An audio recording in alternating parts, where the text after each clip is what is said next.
ਸਤਿ ਸ਼੍ਰੀ ਅਕਾਲ। ਤੁਸੀਂ ਜੁੜੇ ਹੋਏ ਹੋ ਪੰਜਾਬੀ ਯੂਐਸਏ ਦੇ ਨਾਲ ਤੇ ਮੈਂ ਹਾਂ ਪ੍ਰਵੀਨ ਸ਼ਰਮਾ ਲੈ ਕੇ ਹਾਜ਼ਰ ਹਾਂ ਪ੍ਰੋਗਰਾਮ ਖਬਰ ਤੇ ਨਜ਼ਰ। ਖਬਰ ਤੇ ਨਜ਼ਰ ਪ੍ਰੋਗਰਾਮ ਦੇ ਵਿੱਚ ਕੀ ਅਹਿਮ ਤੇ ਕਈ ਖਾਸ ਖਬਰਾਂ ਨੂੰ ਲੈ ਕੇ ਚਰਚਾ ਕਰਨ ਦੇ ਲਈ ਜੁੜ ਚੁੱਕੇ ਨੇ ਪੰਜਾਬ ਤੋਂ ਸੀਨੀਅਰ ਪੱਤਰਕਾਰ, ਉੱਘੇ ਲੇਖਕ ਅਤੇ ਸਰਗਰਮ ਸਮਾਜਿਕ ਕਾਰਕੁਨ ਦੀਪਕ ਸ਼ਰਮਾ ਚਨਾਰਥਲ ਜੀ। ਸ਼ਰਮੇ ਸਤਿ ਸ਼੍ਰੀ ਅਕਾਲ, ਸਵਾਗਤ ਹੈ ਜੀ ਪੰਜਾਬੀ ਯੂਐਸਏ ਤੇ। ਸਤਿ ਸ਼੍ਰੀ ਅਕਾਲ ਪ੍ਰਵੀਨ ਜੀ, ਸਾਰੇ ਦਰਸ਼ਕਾਂ ਨੂੰ ਸਰੋਤਿਆਂ ਨੂੰ ਪਿਆਰ ਭਰੀ ਸਤਿ ਸ਼੍ਰੀ ਅਕਾਲ। ਸਤਿ ਸ਼੍ਰੀ ਅਕਾਲ ਜੀ। ਪ੍ਰੋਗਰਾਮ ਦੇ ਵਿੱਚ ਅੱਗੇ ਵਧਣ ਤੋਂ ਪਹਿਲਾਂ ਧੰਨਵਾਦ ਕਰਦੇ ਚਲੇ ਸਪਾਂਸਰਸ ਦਾ ਜਿਹੜੇ ਜ਼ਰੀਆ ਬਣਦੇ ਨੇ ਇਹਨਾਂ ਪ੍ਰੋਗਰਾਮਾਂ ਨੂੰ ਤੁਹਾਡੇ ਤੱਕ ਪਹੁੰਚਾਉਣ ਦੇ ਲਈ। ਖਾਲਸਾ ਇੰਸ਼ੋਰੈਂਸ ਏਜੰਸੀ ਵਾਲੇ, ਜਿਨ੍ਹਾਂ ਤੋਂ ਤੁਸੀਂ ਹਰ ਤਰੀਕੇ ਦੀ ਇੰਸ਼ੋਰੈਂਸ ਲੈ ਸਕਦੇ ਹੋ। ਇੰਸ਼ੋਰੈਂਸ ਬਾਰੇ ਪਤਾ ਕਰਨ ਦੇ ਲਈ ਇਹਨਾਂ ਦਾ ਨੰਬਰ ਹੈ 468-272-2500। ਇਹ 1992 ਤੋਂ ਲਗਾਤਾਰ ਇੰਸ਼ੋਰੈਂਸ ਬਿਜ਼ਨਸ ਦੇ ਵਿੱਚ ਸ਼ਾਨਦਾਰ ਸੇਵਾਵਾਂ ਦੇ ਰਹੇ ਨੇ ਤੇ ਅਮਰੀਕਾ ਭਰ ਦੇ ਵਿੱਚ ਇੰਸ਼ੋਰੈਂਸ ਕਰਦੇ ਨੇ। ਓਬਾਮਾ ਕੇਅਰ, ਮੈਡੀਕੇਅਰ ਜਾਂ ਫਿਰ ਕਵਰਡ ਕੈਲੀਫੋਰਨੀਆ ਬਾਬਤ ਪਾਲਿਸੀ ਕਰਵਾਉਣ ਦੇ ਲਈ, ਸਲਾਹ ਲੈਣ ਦੇ ਲਈ ਅੱਜ ਹੀ ਕਾਲ ਕਰੋ 468-272-2500 ਤੇ। ਟਰਕੀਨ ਇਮੀਗ੍ਰੇਸ਼ਨ ਲਾ ਫਰਮ ਵਾਲੇ ਜੇ ਟਰਕੀਆਣਾ, ਟੋਨੀ ਟਰਕੀਆਣਾ ਦੇ ਨਾਲ ਤੁਸੀਂ ਯੂਐਸ ਇਮੀਗ੍ਰੇਸ਼ਨ ਬਾਬਤ ਕੋਈ ਵੀ ਸਲਾਹ ਕਰਨੀ ਹੈ ਤਾਂ ਇਹਨਾਂ ਦਾ ਨੰਬਰ ਹੈ 415-909-0503। ਗੁਰਦੀਪ ਸਿੰਘ ਬਿਰਦੀ ਕਲੋਵਿਸ, ਮਨਦੀਪ ਸਿੰਘ ਸੈਨ ਹੋਜ਼ੇ, ਓਮਕਾਰ ਸਿੰਘ ਫਰੈਜ਼ਨੋ, ਗੁਰਨਾਮ ਸਿੰਘ ਐਂਟੀਲੀਓਪ, ਜਰਨੈਲ ਸਿੰਘ ਸਿਆਟਲ, ਮਨਦੀਪ ਢਿੱਲੋਂ ਯੂਨੀਵਰਸਿਟੀ ਦੇ ਰਾਲੀ ਸਿੰਘ ਗਰੇਵਾਲ ਫਰੀਮੌਂਟ ਤੋਂ। ਇਹਨਾਂ ਸਾਰੇ ਹੀ ਸਪਾਂਸਰਸ ਦਾ ਬਹੁਤ ਬਹੁਤ ਧੰਨਵਾਦ। ਤੇ ਜੇਕਰ ਤੁਸੀਂ ਵੀ ਪੰਜਾਬੀ ਯੂਐਸਏ ਦੇ ਇਹਨਾਂ ਪ੍ਰੋਗਰਾਮਾਂ ਨੂੰ ਸਪਾਂਸਰ ਕਰਨਾ ਚਾਹੁੰਦੇ ਹੋ ਤਾਂ ਸਟੂਡੀਓ ਦਾ ਨੰਬਰ ਹੈ 468-272-5200। ਅੱਜ ਦਾ ਇਹ ਖਬਰ ਤੇ ਨਜ਼ਰ ਪ੍ਰੋਗਰਾਮ ਸਾਲ 2026 ਦੀ 3 ਜੂਨ ਦਾ ਪ੍ਰੋਗਰਾਮ ਹੈ ਤੇ ਦਿਨ ਅੱਜ ਬੁੱਧਵਾਰ ਹੈ। ਖਬਰਾਂ ਦੀ ਗੱਲ ਕਰੀਏ ਤੇ ਸ਼ੁਰੂਆਤ ਕਰੀਏ ਸ਼ਰਮਾ ਜੀ ਆਪਾਂ ਰਵਨੀਤ ਬਿੱਟੂ ਤੋਂ। ਰਵਨੀਤ ਬਿੱਟੂ ਦਾ ਕੀ ਦਿੱਲੀ ਤੋਂ ਬੋਰੀ ਬਿਸਤਰਾ ਗੋਲ ਹੋ ਚੁੱਕਿਆ ਜੀ? ਪ੍ਰਵੀਨ ਜੀ, ਕੱਲ ਭਾਰਤੀ ਜਨਤਾ ਪਾਰਟੀ ਦੇ ਜਿਹੜੇ ਨਵੇਂ ਸੂਬਾ ਪ੍ਰਧਾਨ ਬਣੇ ਨੇ ਕੇਵਲ ਸਿੰਘ ਢਿੱਲੋਂ, ਉਹਨਾਂ ਨੂੰ ਪ੍ਰਧਾਨਗੀ ਦੀ ਕੁਰਸੀ ਤੇ ਬਿਠਾਉਣ ਤੋਂ ਪਹਿਲਾਂ ਇੱਕ ਸਮਾਗਮ ਰੱਖਿਆ ਗਿਆ। ਠੀਕ ਹੈ ਜੀ। ਉਹ ਸਮਾਗਮ ਕਾਫੀ ਸ਼ਾਨਦਾਰ ਸੀ। ਉਹਦੇ ਵਿੱਚ ਕੇਵਲ ਢਿੱਲੋਂ ਹੋਰਾਂ ਨੇ ਆਪਣੀ ਗੱਲ ਰੱਖੀ ਤੇ ਜਿਹੜੀ ਗੱਲ ਆਪਾਂ ਕਰ ਰਹੇ ਸੀ ਜਿੱਦਣ ਪ੍ਰਧਾਨ ਬਣੇ ਸੀ ਕਿ ਉਹਨਾਂ ਦੀ ਪੈਨ ਪੰਜਾਬ ਤਾਂ ਜੇ ਪਹੁੰਚ ਤੇ ਪਹਿਚਾਣ ਨਹੀਂ ਹੈ, ਬਰਨਾਲੇ ਤੱਕੇ ਸੀਮਤ ਹੈ। ਸੋ ਕੱਲ ਗੱਲ ਵੀ ਉਹ ਬਰਨਾਲੇ ਤੱਕੇ ਕਰਦੇ ਨਜ਼ਰ ਆਏ। ਉਹਦੇ ਦਾਇਰੇ 'ਚ ਰਹਿ ਕੇ ਉੱਥੇ ਤੱਕ ਦੀ ਉਹਨਾਂ ਦੀ ਪਹਿਲੀ ਭਾਸ਼ਣ, ਪਹਿਲਾ ਤਕਰੀਰ ਸੀਗੀ। ਠੀਕ ਹੈ। ਚਲੋ ਉਹ ਵੀ ਉਹ ਬਿੱਟੂ ਕਹਿ ਰਹੇ ਸੀ, ਕਹਿੰਦੇ ਵੀ ਇਹ ਤਾਂ ਠੰਡੀ ਬਰਫ਼ ਦੀ ਸਿੱਲੀ ਹੈ ਤੇ ਸ਼ਾਂਤੀ ਵਰਤਾਉਣ ਆਇਆ, ਮਤਲਬ ਉਸ ਸੁਭਾਅ ਦੇ ਲੀਡਰ ਨੇ। ਪਰ ਉਸ ਪ੍ਰੋਗਰਾਮ ਦੇ ਵਿੱਚ ਜਿਹੜੀ ਖਾਸ ਗੱਲ ਨੋਟ ਕਰਨ ਵਾਲੀ ਸੀ ਉਹ ਸੀਗੀ ਰਵਨੀਤ ਬਿੱਟੂ ਤੇ ਸੁਨੀਲ ਜਾਖੜ ਦੇ ਭਾਸ਼ਣ। ਠੀਕ ਹੈ ਜੀ। ਸੁਨੀਲ ਜਾਖੜ ਨੇ ਜੋ ਤਕਰੀਰ ਕੀਤੀ ਉਹ ਨਿਰੋਲ ਰਾਜਨੀਤਿਕ ਤਕਰੀਰ ਸੀ। 2027 ਨੂੰ ਧਿਆਨ 'ਚ ਰੱਖ ਕੇ ਸੀ। ਸੱਤਾਧਾਰੀ ਧਿਰ ਨੂੰ, ਵਿਰੋਧੀ ਧਿਰ ਨੂੰ ਘੇਰਨ ਵਾਲੀ ਤਕਰੀਰ ਸੀ। ਮੋਦੀ ਦਾ ਗੁਣਗਾਨ ਸੀ। ਉਹ ਸਾਰਾ ਕੁਝ ਉਹ ਸੀ ਜੋ ਬੀਜੇਪੀ ਨੂੰ ਫਿੱਟ ਬੈਠਦਾ। ਤੇ ਕੀ ਸੁਨੀਲ ਜਾਖੜ ਨਵੀਂ ਪਾਰੀ ਦੀ ਸ਼ੁਰੂਆਤ ਕਰਨ ਦੇ ਲਈ ਤਿਆਰ ਨੇ? ਕਿਉਂਕਿ ਵਿਰੋਧੀ, ਖਾਸ ਕਰਕੇ ਉਹ ਜਿਨ੍ਹਾਂ ਚੋਂ ਆਏ ਨੇ, ਉਹ ਤਾਂ ਇਸ ਤਰੀਕੇ ਨਾਲ ਤੰਜ ਕੱਸ ਰਹੇ ਸੀ ਕਿ ਜਿਹੜਾ ਤੁਸੀਂ ਇੱਧਰ ਦੋਸ਼ ਲਾ ਕੇ ਛੱਡ ਕੇ ਗਏ ਸੀ ਕਿ ਹਿੰਦੂ ਹੋਣ ਕਰਕੇ ਮੈਨੂੰ ਹਟਾਤਾ ਜਾਂ ਮੁੱਖ ਮੰਤਰੀ ਨਹੀਂ ਬਣਾਇਆ, ਤੇ ਹੁਣ ਉੱਥੇ ਵੀ ਤਾਂ ਹਟਾਤਾ ਅਗਲਿਆਂ ਨੇ। ਸੋ ਇਸ ਲਈ ਉੱਥੇ ਤਾਂ ਉਹ ਤੰਜ ਕੱਸ ਰਹੇ ਸੀ। ਪਰ ਉਹ ਕਹਿੰਦੇ ਕਿ ਨਹੀਂ, ਮੈਨੂੰ ਤਾਂ ਕੇਵਲ ਢਿੱਲੋਂ ਚੋਂ ਨਾ ਸਿੱਖ ਦਿਖਦਾ, ਨਾ ਹਿੰਦੂ ਦਿਖਦਾ, ਨਾ ਮੁਸਲਮਾਨ, ਈਸਾਈ, ਮੈਨੂੰ ਤਾਂ ਪੰਜਾਬੀ ਦਿਖਦਾ। ਸੋ ਫਿਰ ਇਸ ਲਈ ਕਿ ਉਹ ਇੱਧਰ ਕਿਉਂ ਨਹੀਂ ਦਿਖਦਾ ਸੀ ਕਿ ਪੰਜਾਬੀ ਬਾਕੀ ਜਾਣਿਆਂ 'ਚ। ਇਹ ਤੰਜ ਕੱਸ ਰਹੇ ਨੇ। ਮੈਂ ਸੁਖਜਿੰਦਰ ਰੰਧਾਵਾ ਨੂੰ ਵੀ ਦੇਖ ਸੁਣ ਰਿਹਾ ਸੀ, ਸਾਰਿਆਂ ਨੂੰ। ਪਰ ਉੱਥੇ ਇੱਕ ਪਹਿਲੂ ਸੀਗਾ ਰਵਨੀਤ ਬਿੱਟੂ ਵਾਲਾ। ਵੈਸੇ ਤਾਂ ਕੱਲ ਬੀਜੇਪੀ ਨੇ ਸੁਨੇਹਾ ਦੇਣ ਦੀ ਕੋਸ਼ਿਸ਼ ਕੀਤੀ ਕਿ ਅਸੀਂ ਮਹਾਰਾਜਾ ਰਣਜੀਤ ਸਿੰਘ ਵਾਲਾ ਰਾਜ ਲਿਆਵਾਂਗੇ। ਫੋਟੋ ਦਿਖਾਈ, ਲਵਾਈ, ਪਰਦਾ ਹਟਾਇਆ ਕਿ ਲਓ ਜੀ ਦਫ਼ਤਰ 'ਚ ਕੇਵਲ ਢਿੱਲੋਂ ਨੇ ਮਹਾਰਾਜਾ ਰਣਜੀਤ ਸਿੰਘ ਵਾਲੀ ਫੋਟੋ ਲਾ ਲਈ। ਆਪਾਂ ਪਹਿਲਾਂ ਵੀ ਇੱਕ ਦਿਨ ਗੱਲ ਕਰ ਰਹੇ ਸੀ ਕਿ ਪੰਜਾਬ 'ਚ ਬੀਜੇਪੀ ਹਿੰਦੂਵਾਦ ਵਾਲਾ ਏਜੰਡਾ ਛੱਡ ਕੇ ਆ ਰਹੀ ਹੈ। ਮਤਲਬ ਤੁਸੀਂ ਰਾਮ ਰਾਜ ਦੀਆਂ ਗੱਲਾਂ ਕਰਦੇ ਕਰਦੇ ਹੁਣ ਮਹਾਰਾਜਾ ਰਣਜੀਤ ਸਿੰਘ ਕਿਉਂ ਚੇਤੇ ਆ ਗਿਆ ਤੁਹਾਨੂੰ? ਸਹੀ ਹੈ। ਜਿਹਦਾ ਮਤਲਬ ਤੁਸੀਂ ਇਹ ਜਾਂ ਤਾਂ ਤਸਵੀਰ ਸਮਝਦੇ ਹੋ ਪੰਜਾਬ ਦੀ ਕਿ ਪੰਜਾਬ 'ਚੋਂ ਫਿਰਕੂਵਾਦ ਵਾਲਾ ਤਰੀਕਾ ਨਹੀਂ ਚੱਲਣਾ। ਠੀਕ ਹੈ।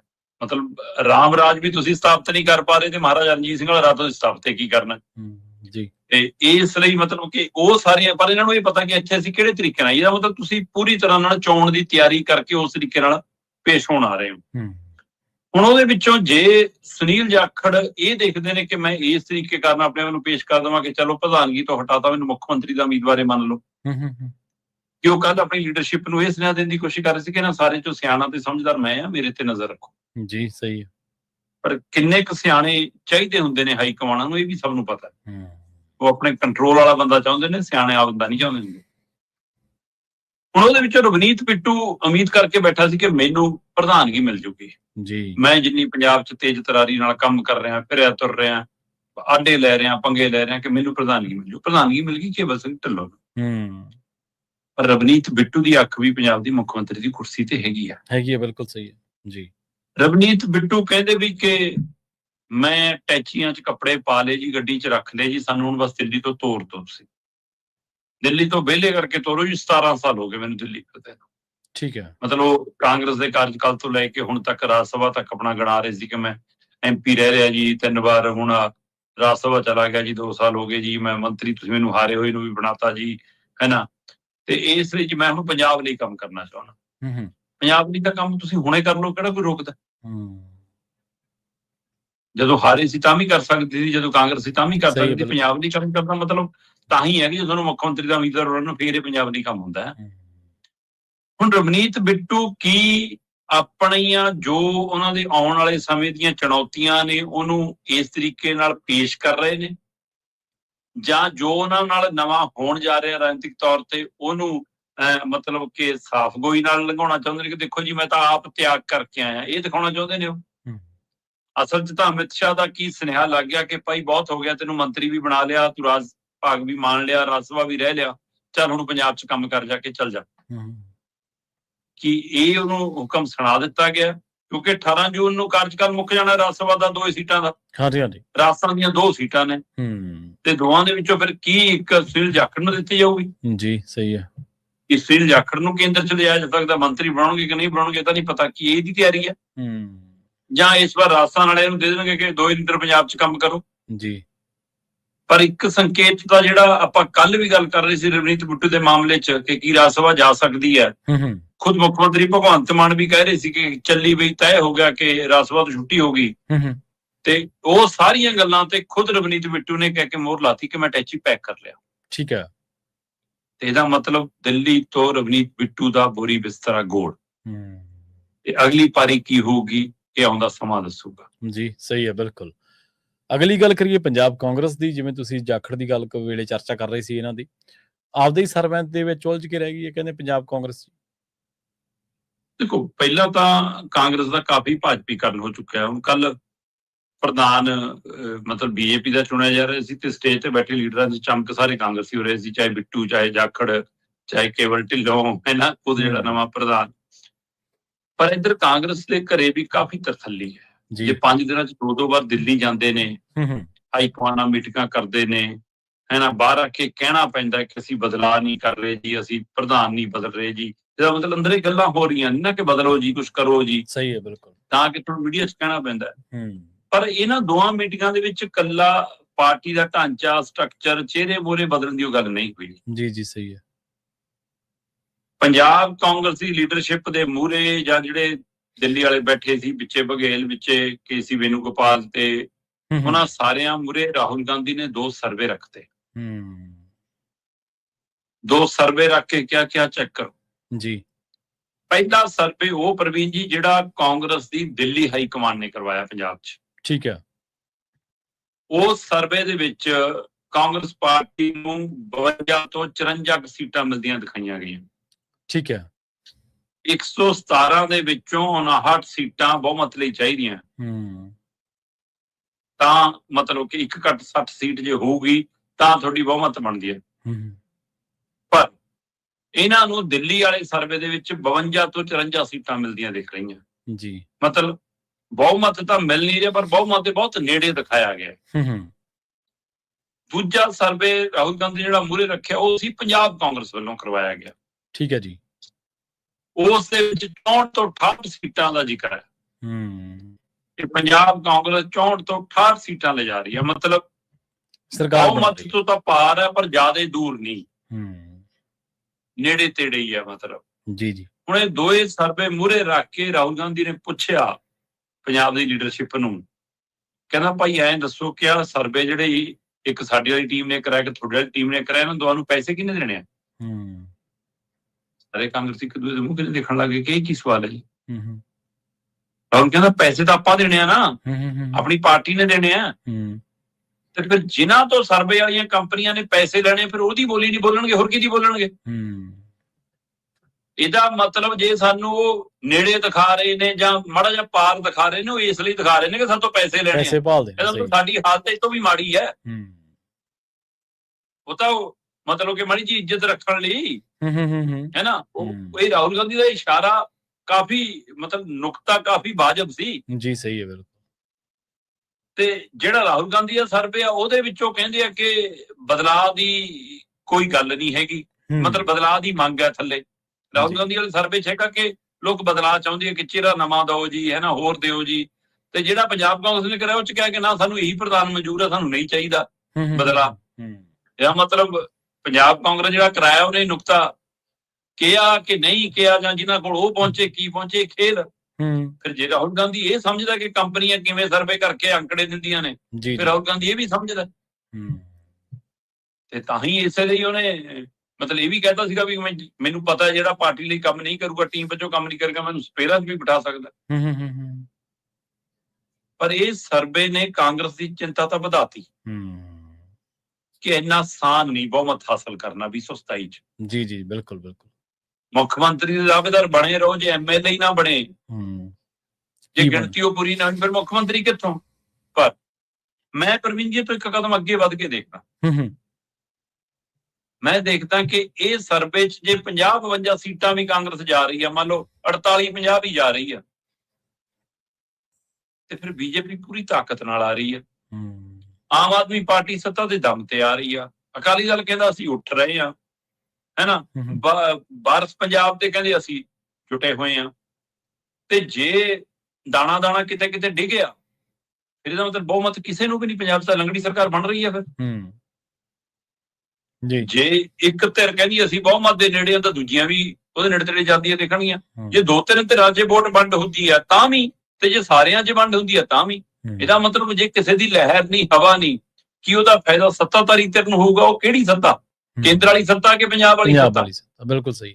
ਜਾਂ ਵਿਰੋਧੀ ਧਿਰ ਨੂੰ ਇਹਨਾਂ ਸਾਰਿਆਂ ਤੋਂ ਲੋਕ ਦੁਖੀ ਹੋ ਕੇ ਪਾ ਜਾਣਗੇ ਕਿ ਚਲੋ ਜਿਵੇਂ ਐਮਪੀ ਜਿਤਾ ਤੇ ਤੁਹਾਡੇ ਸੱਤੇ ਉਵੇਂ ਜਿਤਾ ਦਿੰਦੇ ਆ ਤੁਹਾਨੂੰ।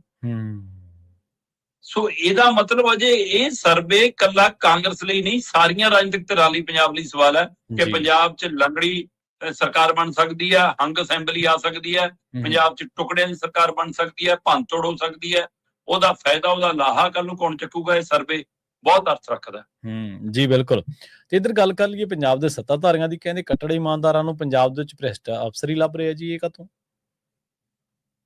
ਇਹ ਪਹਿਲੀ ਗੱਲ ਤਾਂ ਇਹਨਾਂ ਨੂੰ ਪੰਜਾਬ 'ਚੋਂ ਅਫਸਰ ਹੀ ਨਹੀਂ ਲੱਭਦੇ।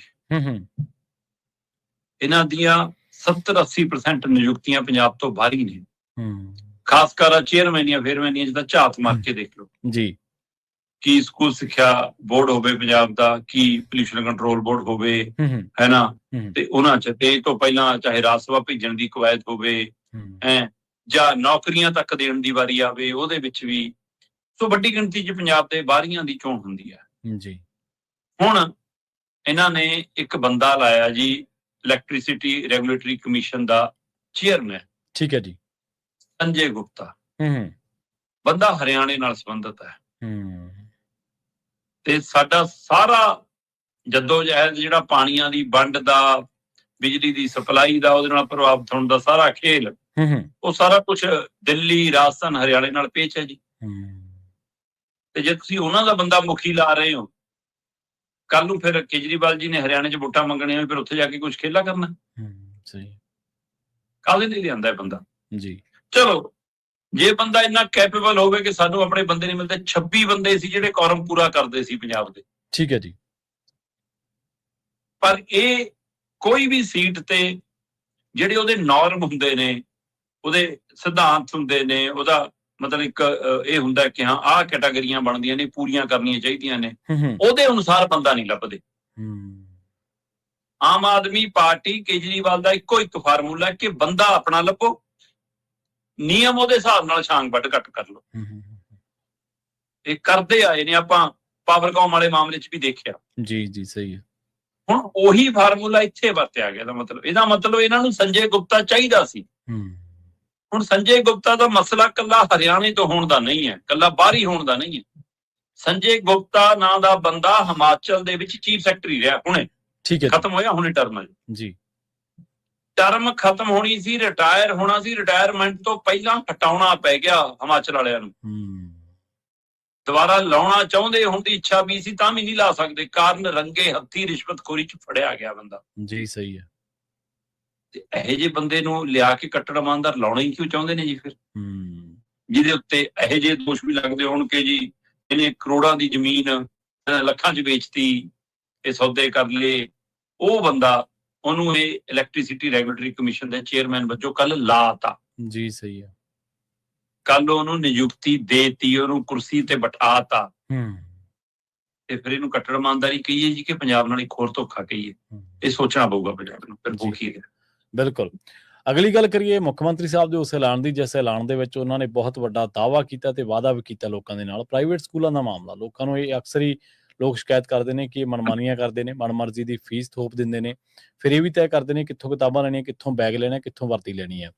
ਹੁਣ ਮੁੱਖ ਮੰਤਰੀ ਸਾਹਿਬ ਇਹ ਦਾਅਵਾ ਕਰ ਰਿਹਾ ਵੀ ਵਧਾਈ ਹੋਈ ਜਿਹੜੀ ਫੀਸ ਹੈ ਉਹ ਵਾਪਸ ਕਰਵਾਉਣਗੇ ਜੀ ਪ੍ਰਾਈਵੇਟ ਸਕੂਲਾਂ ਤੋਂ। ਜੀ ਕੀ ਕਰਾਉਣਗੇ ਇਹ? ਕੱਲ ਇੱਕ ਲੁਧਿਆਣੇ ਦੇ ਸਕੂਲ ਦਾ ਕਾਫੀ ਸੋਸ਼ਲ ਮੀਡੀਆ ਤੇ ਹੰਗਾਮਾ ਚੱਲਿਆ ਜੀ। ਬਿਲਕੁਲ ਚੱਲਿਆ। ਉਸ ਸਕੂਲ ਵਾਲੇ ਕਹਿੰਦੇ ਅਸੀਂ ਤਾਂ ਹਿੰਦੀ 'ਚ ਗੱਲ ਕਰਾਂਗੇ। ਕਰ ਲੋ ਕਿਉਂ ਨਹੀਂ ਪੜ੍ਹਨਾ? ਸਕੂਲ ਪੰਜਾਬ ਅੜ ਗਿਆ, ਖੜ ਗਿਆ, ਸੰਸਥਾਵਾਂ ਆ ਗਈਆਂ। ਪੰਜਾਬ ਸਕੂਲ ਐਜੂਕੇਸ਼ਨ ਬੋਰਡ ਦਾ ਸਕੂਲ ਹੈ। ਬਿਲਕੁਲ ਜੀ। ਤੇ ਕਹਿੰਦੇ ਨਹੀਂ ਜੀ, ਸਾਡਾ ਤਾਂ ਹਿੰਦੀ ਮੀਡੀਅਮ ਹੋਊਗਾ, ਅਸੀਂ ਹਿੰਦੀ 'ਚ ਗੱਲ ਕਰਾਂਗੇ, ਮੈਂ ਤਾਂ ਹਿੰਦੀ 'ਚ ਬੋਲੂੰਗਾ, ਮੈਂ ਨਹੀਂ ਬੋਲਦਾ ਪੰਜਾਬੀ। ਮਤਲਬ ਇੱਥੋਂ ਤੱਕ ਪੰਜਾਬ ਦੇ ਵਿੱਚ ਕਿੱਥੋਂ ਤੱਕ ਕੀ ਕੁਝ ਹੋ ਰਿਹਾ ਹੈ। ਜੀ। ਇਹ ਜ਼ਿੰਮੇਵਾਰੀ ਕਿਹਦੀਆਂ ਨੇ? ਆਪਣੀ ਭਾਸ਼ਾ ਤੇ ਆਪਣੇ ਸਿੱਖਿਆ ਤੰਤਰ ਤੇ ਪਹਿਰੇਦਾਰੀ ਕਰਨਾ ਜ਼ਿੰਮੇਵਾਰੀ ਕਿਹਦੀ ਹੈ? ਜੀ। ਕਦ ਲਈ ਚਾਹੁੰਦੇ ਹਾਂ ਅਸੀਂ? ਚਲੋ, ਪਰ ਜਿਹੜਾ ਮੁੱਖ ਮੰਤਰੀ ਸਾਹਿਬ ਨੇ ਕੱਲ ਪ੍ਰੈਸ ਕਾਨਫਰੰਸ ਕਰਕੇ ਸਿੱਖਿਆ ਤੰਤਰ ਵਾਲੇ ਮਾਮਲੇ 'ਚ ਗੱਲ ਕੀਤੀ, ਮੈਨੂੰ ਲੱਗ ਰਿਹਾ ਕਿ ਮੁੱਖ ਮੰਤਰੀ ਭਗਵੰਤ ਮਾਨ ਲਗਾਤਾਰ ਹੁਣ ਪਿਛਲੇ 3-4 ਦਿਨਾਂ ਤੋਂ ਇਹ ਦਿਖਾ ਰਹੇ ਨੇ ਕਿ ਫੈਸਲੇ ਵੀ ਮੈਂ ਕਰ ਰਿਹਾ, ਉਹਨਾਂ ਨੂੰ ਇੰਪਲੀਮੈਂਟ ਵੀ ਮੈਂ ਕਰ ਰਿਹਾ, ਅਹੁਦਿਆਂ ਤੇ ਕਿਸੇ ਨੂੰ ਬਿਠਾਉਣਾ ਉਹ ਵੀ ਮੈਂ ਬਿਠਾ ਰਿਹਾ, ਹਰਾ ਪੈਨ ਵੀ ਮੈਂ ਚਲਾ ਰਿਹਾ। ਇਹ ਕੀ ਰਣਨੀਤੀ ਦਾ ਹਿੱਸਾ ਕਿ ਦਿੱਲੀ ਵਾਲੇ ਭੱਜ ਗਏ ਇੱਥੋਂ? ਜੀ। ਉਧਰ ਗੁਰਮੀਤ ਖੁੱਡੀਆਂ ਨਾਲ ਜਦੋਂ ਮਨੀਸ਼ ਸਿਸੋਦੀਆ ਦੀ ਖੜਕੀ, ਉਹ ਤੋਂ ਬਾਅਦ ਕਹਿੰਦੇ ਮਨੀਸ਼ ਸਿਸੋਦੀਆ ਸਤਿੰਦਰ ਜੈਨ ਸਾਈਡਲਾਈਨ ਹੋ ਗਏ ਜੀ। ਕੇਜਰੀਵਾਲ ਨੇ ਖੁਦ ਮੋਰਚਾ ਸੰਭਾਲ ਲਿਆ ਜੀ। ਪਰ ਪਿਛਲੇ ਹਫ਼ਤੇ 15 ਦਿਨਾਂ ਤੋਂ ਕੇਜਰੀਵਾਲ ਵੀ ਕਿਤੇ ਨਜ਼ਰ ਨਹੀਂ ਆਉਂਦੇ, ਸਟੇਜ ਤੇ ਕੁਰਸੀ ਤੇ ਨਾਲ ਬਿਠਾਉਂਦੇ ਦਿਖਾਉਂਦੇ ਆ ਜੇ ਰੈਗੂਲੇਟਰੀ ਕਮਿਸ਼ਨ ਦਾ ਚੇਅਰਮੈਨ ਵੀ ਬਿਠਾਇਆ ਤਾਂ ਵੀ ਹੈ ਨਾ, ਕਿਤੇ ਆਏ ਨਹੀਂ ਕਿ ਹਾਂ ਕਿ ਮੈਂ ਦਿਖਾਂਗਾ। ਕੀ ਇਹ 2027 ਦੀਆਂ ਚੋਣਾਂ ਨੂੰ ਧਿਆਨ 'ਚ ਰੱਖ ਕੇ 4 ਮਹੀਨਿਆਂ ਲਈ ਦਿੱਲੀ ਤਬਦੀਲ ਹੋ ਗਈ ਹਾਈ ਕਮਾਂਡ? ਸਹੀ। ਕਿ ਇਹ ਰਾਜਨੀਤੀ ਦਾ ਹਿੱਸਾ ਹੈ, ਇਹ ਸਟ੍ਰੈਟਜੀ ਦਾ ਹਿੱਸਾ ਹੈ ਕਿ ਆਪਾਂ ਬਈ ਦਿਖੀਏ ਨਾ, ਲੋਕ ਪੰਜਾਬ ਦੇ ਲੋਕ ਇਹ ਚਾਹੁੰਦੇ ਨੇ ਕਿ ਦਿੱਲੀ ਦੇ ਹੱਥ ਕੰਟਰੋਲ ਨਾ ਹੋਵੇ? ਜਾਂ ਸੱਚਮੁੱਚ ਭਗਵੰਤ ਮਾਨ ਵੱਖਰਾ ਗਰੁੱਪ ਬਣਾ ਕੇ ਦਮ ਰੱਖਦੇ ਨੇ ਕਿ ਜਾਂ ਤਾਂ ਮੈਂ ਆਪਣੇ ਹਿਸਾਬ ਨਾਲ ਚੱਲੂੰਗਾ ਜੀ, ਜੇ ਇੰਨਾ ਦਮ ਹੈਗਾ? ਸਹੀ ਹੈ। ਇਹ ਵੀ ਨਾਲ ਇੱਕ ਨੁਕਤਾ ਇਹਦੇ ਦੇਖਣਯੋਗ ਹੈ। ਪਰ ਮੁੱਖ ਮੰਤਰੀ ਸਾਹਿਬ ਨੇ ਪਹਿਲਾਂ ਇੱਕ ਦਿਨ ਪਹਿਲਾਂ ਕਿਸਾਨ ਵਾਲੇ ਮਸਲੇ ਤੇ ਪ੍ਰੈਸ ਕਾਨਫਰੰਸ ਕੀਤੀ, ਹੁਣ ਕੱਲ ਸਿੱਖਿਆ ਤੰਤਰ ਦੇ ਨਾਮ ਤੇ ਰੋਜ਼ ਇਹ ਦਿਖਾ ਕੇ ਜਤਾਉਣਾ ਚਾਹੁੰਦੇ ਕਿ ਮੈਂ ਲੋਕਾਂ ਲਈ ਹੁਣ ਫੈਸਲੇ ਲੈ ਰਿਹਾ ਜੀ। ਅੱਛਾ। ਮੈਂ ਕੱਲ ਵਾਲੇ ਫੈਸਲੇ ਦਾ ਸਵਾਗਤ ਕਰਦਾ ਖੁੱਲ ਕੇ ਕਿ ਕਾਬਲੇ ਤਾਰੀਫ ਹੈ ਮੁੱਖ ਮੰਤਰੀ ਸਾਹਿਬ ਨੇ ਜਿਹੜਾ ਪ੍ਰਾਈਵੇਟ ਸਕੂਲਾਂ ਨੂੰ ਨਕੇਲ ਪਾਉਣ ਦਾ ਦਮ ਭਰਿਆ। ਪਰ ਉਹ ਦਮ ਅਜੇ ਜਿਵੇਂ ਉਹ ਕਹਿ ਰਹੇ ਸੀ ਨਾ ਕਿ ਕਾਗਜ਼ੀ ਸ਼ੇਰ ਆ, ਮਜੀਠੀਆ ਤਾਂ ਲੱਭਦਾ ਨਹੀਂ ਹੈ ਨਾ। ਅਗਲੇ ਤਾਂ ਅਦਾਲਤ ਚੋਂ ਕਰਾ ਲਿਆ, ਜੋਬਨਪ੍ਰੀਤ ਨੂੰ ਤਾਂ ਅਗਲੇ ਤਾਂ ਕਹਿੰਦੇ ਰਿਹਾ ਕਰੋ, ਕਿਵੇਂ ਫੜਿਆ ਤੁਸੀਂ? ਪੁਲਿਸ ਨੂੰ ਪੈ ਗਈਆਂ ਝਾੜਾਂ, ਪੁਲਿਸ ਨੂੰ ਥੋੜਾ ਸਰਕਾਰ ਨੂੰ ਝਾੜਾ, ਕਿਉਂਕਿ ਸਰਕਾਰ ਦੇ ਨੁਮਾਇੰਦੀ, ਪਾਰਟੀ ਦੇ ਨੁਮਾਇੰਦੀ ਕਹਿ ਰਹੀ ਸੀ ਨਾ ਕਿ ਅਸੀਂ ਬਿਠਾਇਆ ਸੀ ਏਸੀ ਕਮਰੇ 'ਚ, ਦੇਖ ਲਓ ਮਜੀਠੀਆ ਤੁਹਾਨੂੰ ਅੰਦਰ ਦੇ ਆਇਆ। ਸਹੀ ਹੈ। ਤੇ ਹੁਣ ਜੇ ਜੋਬਨਪ੍ਰੀਤ ਦੀ ਮਤਲਬ ਗ੍ਰਿਫਤਾਰੀ ਗੈਰ ਕਾਨੂੰਨੀ ਕਰਾਰ ਹੈ ਤੇ ਫਿਰ ਇਹਦਾ ਮਤਲਬ ਮਜੀਠੀਆ ਵਾਲੇ ਕੇਸ ਦਾ ਵੀ ਮਤਲਬ ਫਸ ਜਾਣਾ ਸਰਕਾਰ ਲਈ ਮੁਸ਼ਕਲ ਹੋ ਜਾਣੀ ਹੈ। ਫਿਰ ਹੁਣ ਇਹ ਸਾਰੇ ਪਹਿਲੂਆਂ ਦੇ ਦਰਮਿਆਨ ਸਰਕਾਰ ਜਿਵੇਂ ਇਹ ਦਿਖਾ ਰਹੀ ਹੈ ਕਿ ਲਓ ਜੀ ਅਸੀਂ ਹੁਣ ਪ੍ਰਾਈਵੇਟ ਸਕੂਲਾਂ ਨੂੰ ਨੱਥ ਪਾਵਾਂਗੇ, ਤੇ ਫਿਰ ਇਹਦਾ ਮਤਲਬ ਕਾਗਜ਼ੀ ਸ਼ੇਰ ਹੋ ਤੁਸੀਂ ਕਿ ਹਕੀਕਤ 'ਚ ਵੀ ਕਰੋਗੇ ਕੁਛ?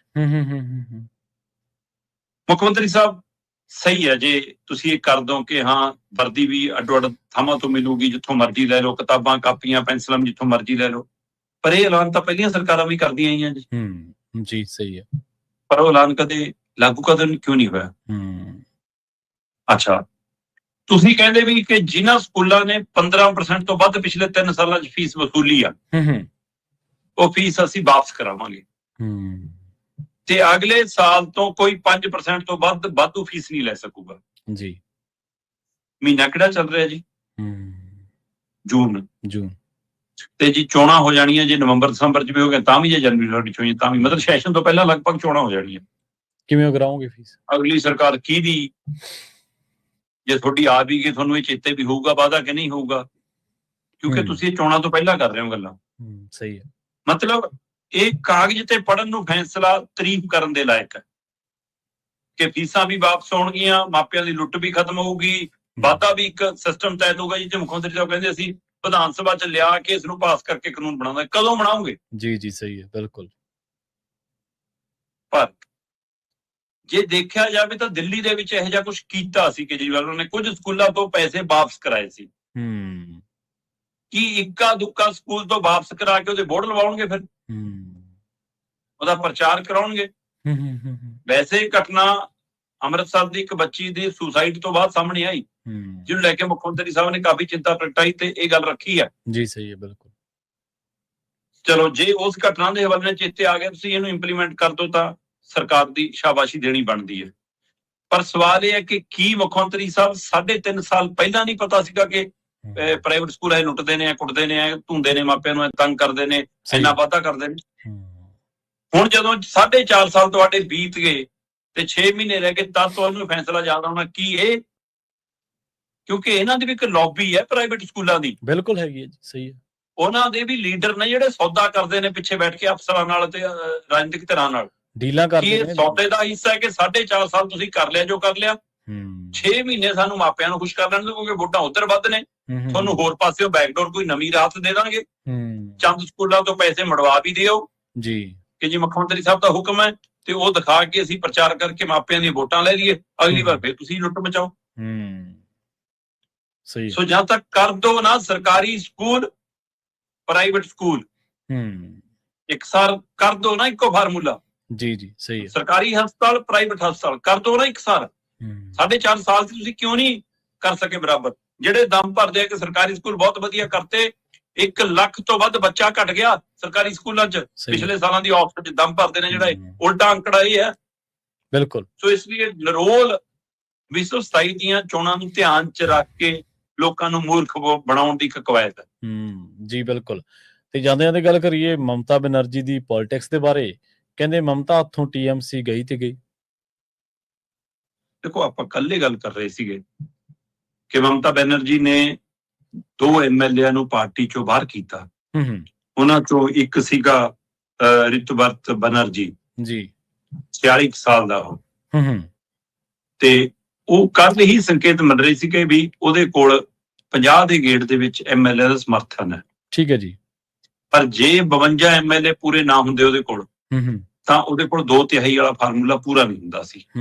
ਮਤਲਬ 294 MLA ਨੇ, ਵਿਧਾਨ ਸਭਾ ਦੇ ਮੈਂਬਰ ਨੇ ਪੱਛਮੀ ਬੰਗਾਲ ਦੇ ਵਿੱਚ, 294 ਵਿਧਾਨ ਸਭਾ ਸੀਟਾਂ ਨੇ ਜੀ, ਉਹ ਚੋਂ 80 MLA TMC ਦੇ ਨਾਂ ਹੇਠ ਜਿੱਤੇ ਨੇ ਜੀ। 80 ਚੋਂ 2 ਮਮਤਾ ਨੇ ਕੱਢਤੇ, 78 ਬਚੇ। 78 ਦਾ 2/3 52 ਬਣਦਾ। ਜੇ 52 ਇੱਕ ਪਾਸੇ ਹੋਣ ਤੇ 2 ਵੀ ਹੁਣ ਤਾਂ ਵੀ 54 ਬਣਦੇ ਨੇ। ਚਲੋ ਆਪਾਂ 52 ਦੇ ਹਿਸਾਬ ਨਾਲ ਵੀ ਲਾਈਏ, ਜੇ 52 ਪੂਰੇ ਹੁੰਦੇ ਤਾਂ ਉਹ ਦਲ TMC ਕਹਾਉਂਦਾ ਜੀ।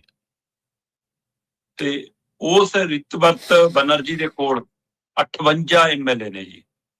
ਔਰ ਆਪਾਂ ਇਹਦਾ ਸੰਕੇਤ ਉਸ ਸਮੇਂ ਦਿੱਤਾ ਸੀਗਾ ਜਦੋਂ ਕਿ ਜੀ ਮਮਤਾ ਬੈਨਰਜੀ ਨੇ ਇੱਕ ਪ੍ਰਦਰਸ਼ਨ ਕੀਤਾ, ਉਹ ਚ 5 MLA ਆਏ ਉਹਦੇ ਨਾਲ।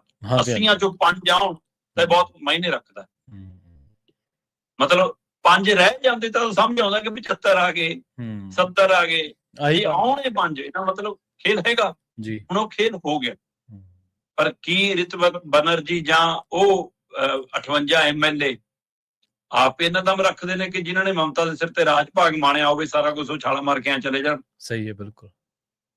ਇਹਦਾ ਮਤਲਬ ਉੱਥੇ ਮਹਾਰਾਸ਼ਟਰ ਵਾਲੀ ਹੋ ਗਈ ਕਿ ਸ਼ਿਵ ਸੈਨਾ ਤੇ ਜਿਹੜੀ ਉਹ ਸ਼ਰਦ ਪਵਾਰ ਵਾਲੀ ਪਾਰਟੀ ਤੋੜੀ ਸੀ, ਨੈਸ਼ਨਲ ਕਾਂਗਰਸ ਪਾਰਟੀ ਕੀ ਆ ਉਹ, NCP ਕੀ ਆ ਉਹ, ਰਾਸ਼ਟਰੀ ਕਾਂਗਰਸ ਜਿਹੜੀ ਹੈ ਨਾ, ਉਹਦੇ ਵਾਲੀ, ਉਹ ਸ਼ਰਦ ਪਵਾਰ ਦੀ ਪਾਰਟੀ ਤੇ ਇਸੇ ਤਰ੍ਹਾਂ ਸ਼ਿਵ ਸੈਨਾ, ਸ਼ਿੰਦੇ ਐਂਡ ਪਾਰਟੀ ਉੱਥੇ। ਪਰ ਉੱਥੇ ਔਰ ਬੰਗਾਲ ਦੇ ਵਿੱਚ, ਪੱਛਮੀ ਬੰਗਾਲ ਦੇ ਵਿੱਚ ਇੱਕ ਫਰਕ ਹੈ। ਉੱਥੇ ਜਦੋਂ ਪਾਰਟੀਆਂ ਤੋੜੀਆਂ ਗਈਆਂ ਤਾਂ ਉਹਦੇ ਨਾਲ ਸਰਕਾਰ ਬਣਾਈ ਉਹਨਾਂ ਨੇ ਆਪਣੀ ਜੀ, BJP ਦੇ ਨਾਲ ਜਾ ਕੇ। ਤੇ ਇੱਥੇ ਸਰਕਾਰ ਨਹੀਂ ਬਣਨੀ, ਇੱਥੇ ਵਿਰੋਧੀ ਧਿਰ 'ਚ ਬੈਠਣਾ। ਤੇ ਆਪਾਂ ਇਕੱਲੇ ਗੱਲ ਕਰ ਰਹੇ ਸੀ ਕਿ ਇਹਦੇ ਮਾਇਨੇ ਕੀ ਨੇ, ਮਾਇਨੇ ਸਮਝਣ ਦੀ ਲੋੜ ਹੈ। ਇਹ ਗਰੁੱਪ ਕਹਿੰਦਾ ਵੀ ਸਾਡੀ ਸਲਾਹਕਾਰ ਵਜੋਂ, ਮੁਖੀ ਵਜੋਂ ਮਮਤਾ ਹੀ ਰਹੂਗੀ, ਪਰ MLA ਉਹਦੀ ਗੱਲ ਮੰਨਣ ਲਈ ਮਜਬੂਰ ਨਹੀਂ ਕਰ ਸਕਦੀ ਉਹ ਸਾਨੂੰ। MLA ਵਿਧਾਇਕ ਦਲ ਦੇ ਮੁਖੀ ਹੁਣ ਅਸੀਂ ਹਾਂ, ਰਿਤਵਰਤ ਚੁਣ ਲਿਆ ਅਗਲੇ ਨੇ ਆਪਣੇ ਵਿਧਾਇਕ ਦਲ ਦਾ ਮੁਖੀ, TMC ਦੇ 58 MLA ਨੇ, ਤੇ ਉਹਨਾਂ ਨੇ ਸਪੀਕਰ ਨੂੰ ਦੇਤੀ ਚਿੱਠੀ, ਸਪੀਕਰ ਨੇ ਉਹਨੂੰ ਵਿਰੋਧੀ ਧਿਰ ਦੇ ਲੀਡਰ ਦਾ ਦਫ਼ਤਰ ਵੀ ਦੇਤਾ। ਮਮਤਾ ਵਿਰੋਧੀ ਧਿਰ ਦਾ ਲੀਡਰ ਹੋਰ ਬਣਾਉਣਾ ਚਾਹੁੰਦੀ ਸੀ, ਅਗਲੇ ਹੋਰ ਚਾਹੁੰਦੇ ਸੀ, ਤੇ ਅਗਲੇ ਟੁੱਟ ਕੇ ਚਲੇ ਗਏ ਤੇ ਬਣ ਗਏ। ਪਰ ਉਹਨਾਂ ਨੂੰ ਆਸ਼ੀਰਵਾਦ ਪਿੱਛੋਂ BJP ਦਾ ਨਹੀਂ ਹੋਊਗਾ, ਇਹ ਅਸੰਭਵ ਹੈ। ਆਸ਼ੀਰਵਾਦ ਹੋਊਗਾ ਤਾਂ ਹੀ ਉਹ ਸ਼ੁਭੇਂਦੂ ਅਧਿਕਾਰੀ ਦੀਆਂ ਤਾਰੀਫਾਂ ਵੀ ਕਰਨ ਲੱਗ ਪਏ। ਉਹ ਕਹਿੰਦੇ ਜੀ ਵਿਰੋਧੀ ਧਿਰ ਵਿਰੋਧ ਕਰਨ ਲਈ ਨਹੀਂ ਹੁੰਦੀ, ਚੰਗੇ ਕੰਮਾਂ ਦੀ ਤਾਰੀਫ ਕਰਨ ਲਈ ਵੀ ਹੁੰਦੀ ਹੈ। ਅੱਛਾ ਸਰਕਾਰ ਚੰਗਾ ਕਰੂਗੀ ਤਾਂ ਅਸੀਂ ਉਹਦਾ ਸਾਥ ਦੇਵਾਂਗੇ, ਇਹ ਆ ਉਹ ਹੈ, ਪਰ ਅਸੀਂ ਵਿਰੋਧੀ ਧਿਰ 'ਚ ਬੈਠਾਂਗੇ। ਹੁਣ ਵਿਰੋਧੀ ਧਿਰ 'ਚ ਤਾਂ ਮਮਤਾ ਦੇ ਨਾਲ ਜਿਹੜੇ 22 MLA ਨੇ ਉਹ ਵੀ ਬੈਠਣਗੇ, ਪਰ ਉਹ 22 ਉਸ ਤਰ੍ਹਾਂ ਹਿੱਸੇਦਾਰ ਹੋਣਗੇ ਕਿ ਨਹੀਂ ਹੋਣਗੇ। 58 MLA ਦਾ ਇੱਕ ਪਾਸੇ ਹੋਣਾ ਮਤਲਬ TMC ਦਾ ਦਫ਼ਤਰ ਵੀ ਤੇ TMC ਦਾ ਚੋਣ ਨਿਸ਼ਾਨ ਵੀ ਇਹ ਗਿਆ ਜੀ। ਇਹਦੇ ਨਾਲ ਹੀ ਹੁਣ ਇੱਕ ਗੱਲ ਸਪਸ਼ਟ ਹੋ ਗਈ ਕਿ ਬੀਜੇਪੀ ਹੁਣ ਅਗਲਾ ਖੇਲਾ ਇੱਕ ਕਦਮ ਵੱਧ ਕੇ ਕਰ ਰਹੀ ਆ ਕਿ ਜਿਹੜੇ ਸੂਬੇ 'ਚ ਸਰਕਾਰ ਸਾਡੀ ਹੋਵੇ ਉੱਥੇ ਵਿਰੋਧੀ ਧਿਰ ਵੀ ਸਾਡੀ ਹੋਵੇ। ਸਹੀ ਹੈ, ਬਿਲਕੁਲ। ਤੇ ਵਿਰੋਧੀ ਧਿਰ ਦਾ ਰੋਲ ਹੀ ਖਤਮ ਕਰ ਦੋ, ਇਹ ਉਧਰ ਨੂੰ ਵੱਧ ਰਿਹਾ। ਇਸ ਲਈ ਜਿਹੜੇ ਕਹਿੰਦੇ ਆ ਨਾ ਕਿ ਬੰਗਾਲ ਤੋਂ ਬਾਅਦ ਪੰਜਾਬ ਦੀ ਵਾਰੀ, ਸੋ ਇਸ ਲਈ ਪੰਜਾਬੀਆਂ ਨੂੰ ਸੋਚ ਲੈਣਾ ਚਾਹੀਦਾ ਕਿ ਮਹਾਰਾਸ਼ਟਰ ਤੇ ਬਿਹਾਰ ਵਰਗੇ ਸੂਬਿਆਂ ਦੇ ਵਿੱਚ ਜੋ ਖੇਲਾ ਇਹਨਾਂ ਨੇ ਕੀਤਾ ਹੈ ਨਾ, ਇਹ ਉਥੋਂ ਅਗਲਾ ਖੇਲਾ ਹੈ ਕਿ ਹੁਣ ਵਿਰੋਧੀ ਧਿਰ ਨੂੰ ਵੀ ਖਾ ਲਓ। ਇਸ ਲਈ ਸਮਝਣ ਦੀ ਲੋੜ ਹੈ। ਇਹਦੀ ਸਪਸ਼ਟ ਉਦਾਹਰਨ ਗੁਜਰਾਤ ਕਹੀ ਜਾ ਸਕਦੀ ਹੈ ਜੀ। ਗੁਜਰਾਤ ਦੇ ਵਿੱਚ ਟੁੱਟੀ ਨਹੀਂ ਬੀਜੇਪੀ। ਯੂਪੀ ਦੇ ਵਿੱਚ ਤੁਸੀਂ ਦੇਖ ਲਓ, ਯੋਗੀ ਆਦਿੱਤਿਆਨਾਥ ਦੇ ਸਾਹਮਣੇ ਕਿਹੜਾ ਕੋਈ ਬੰਦਾ, ਕੋਈ ਅਖਿਲੇਸ਼ ਯਾਦਵ ਚਲੋ ਠੀਕ ਹੈ ਪੋਲਿਟਿਕਸ ਕਰ ਰਹੇ ਨੇ, ਪਰ ਫਿਰ ਵੀ ਉਹ ਉਨੀ ਪ੍ਰਭਾਵੀ ਪੋਲਿਟਿਕਸ ਨਹੀਂ ਉਹ ਕਰ ਰਹੇ ਅਖਿਲੇਸ਼ ਯਾਦਵ ਜਿੰਨੀ ਚਾਹੀਦੀ ਹੈ ਤੇ ਜਿੰਨੀ ਉਹ ਯੋਗੀ ਦੇ ਮੂਹਰੇ ਜਿੰਨੀ ਹੋਣੀ ਚਾਹੀਦੀ ਹੈ। ਕਿਸੇ ਵੀ ਥਾਂ ਦੇ ਉੱਤੇ ਤੁਸੀਂ ਦੇਖ ਲਓ, ਭੁਪੇਸ਼ ਬਘੇਲ ਹੋ ਰਹੀ ਸਭ ਵਿਹਲੇ ਕਰਕੇ ਤੌਰ ਤੇ ਉਹਨਾਂ ਨੇ ਘਰਾਂ ਨੂੰ ਪੰਜਾਬ ਦੇ ਮਾਮਲਿਆਂ ਦੇ ਇੰਚਾਰਜ ਬਣਾਈ ਬੈਠੇ ਤੋੜੇ ਹੀ ਹੈ। ਅਖਿਲੇਸ਼ ਉਹਨਾਂ ਦੇ ਮਾਮਲੇ 'ਚ ਵੀ ਚਾਚਾ ਭਤੀਜੇ ਵਾਲਾ ਖੇਡ ਹੋਇਆ ਹੀ ਹੈ। ਹਾਂਜੀ ਬਿਲਕੁਲ ਹੋਇਆ, ਬਿਲਕੁਲ ਜੀ। ਸ਼ਰਮਾ ਜੀ ਨੇ ਖਾਸ ਖਬਰਾਂ ਤੇ ਖਾਸ ਜਾਣਕਾਰੀਆਂ ਦੇ ਲਈ ਤੁਹਾਡਾ ਬਹੁਤ ਧੰਨਵਾਦ ਜੀ। ਸਤਿ ਸ਼੍ਰੀ ਅਕਾਲ ਜੀ। ਪ੍ਰੋਗਰਾਮ ਖਬਰ ਤੇ ਨਜ਼ਰ ਨੂੰ ਆਪਾਂ ਇੱਥੇ ਸਮਾਪਤ ਕਰਾਂਗੇ। ਤੁਹਾਡਾ ਸਾਰਿਆਂ ਦਾ ਵੀ ਬਹੁਤ ਧੰਨਵਾਦ। ਸਤਿ ਸ਼੍ਰੀ ਅਕਾਲ। ਇਸੇ ਤਰ੍ਹਾਂ ਜੁੜੇ ਰਹੋ ਪੰਜਾਬੀ ਰੇਡੀਓ USA ਦੇ ਨਾਲ।